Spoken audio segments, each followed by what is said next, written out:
I'm going to talk about my personal idea of microarchitecture and the overlap with meditation and the concept of trying to create a better world through spaces that facilitate meditation. A little background to explain this idea. I've been working at Rocky Mountain Institute with Amory Levins for a couple of years, working on energy efficiency and renewable energy projects, trying to do something good in the world.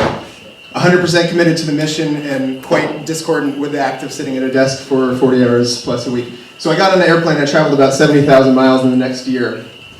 Exhausting. The tail end of that, I decided to do a 10-day meditation sit. That was a very personally transformative experience of Vipassana meditation, where you sit for about 14 hours a day for 10 days in silence, no exercise, no reading, no writing, just sitting.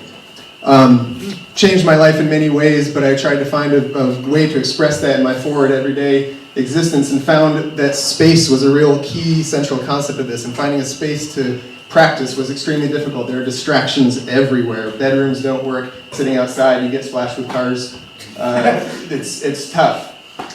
Architecture folds in here at some point. I came out right at the end of this experience, came out to Vermont last year to build co-design and build a house with Buzz Ferber and Will Shabaum, who's in the room. This was a wonderful experience of going through the process of sitting on site and drawing a structure with SketchUp, 100% free design software, and then creating that in the span of 9 months. That changed me in many ways also, totally made me a lifer committed to the process of design build, but raised 3 distinct frustrations for me. One being the cost involved of really feeling quite personally against debt and not having $400,000. 2, the environmental impact of the sourcing of materials, and 3, the waste stream coming out of it.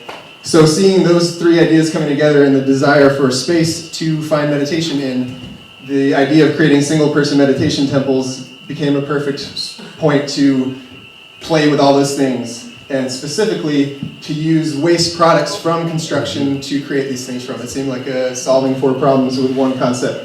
This is the beginning of the first idea here. This was the waste pile from that house. This is the burn pile, 2x4 chunks cut off. This idea came as an accident from SketchUp of playing around with a push-pull tool.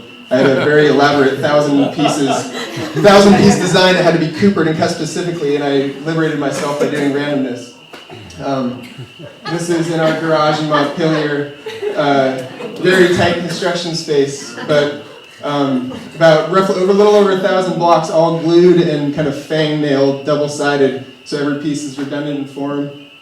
This is the roof. These are the rafter tail cutoffs. There's a 42-inch overhang, laser beam cut at about a 10-degree pitch for kind of a soft soffit reveal. These came together to form a really nice, extremely strong conical roof. It was tension reinforced with the OSB assembled tension ring at the base of it. There it is coming together. You guys have probably seen this sitting outside here. The middle here, the roofing was the hardest piece of the entire project. This is galvanized corrugated sine wave metal that I drove over about 100 times each with my car, and then hand-painted on the floor with a peen hammer, and then fastened with bitchathane and staples and screws. This was the proverbial birth of the temple, coming out of this tiny little space where for the first time I could see the temple from the sides and back, which was kind of enlightening to see a project you've been pouring yourself into.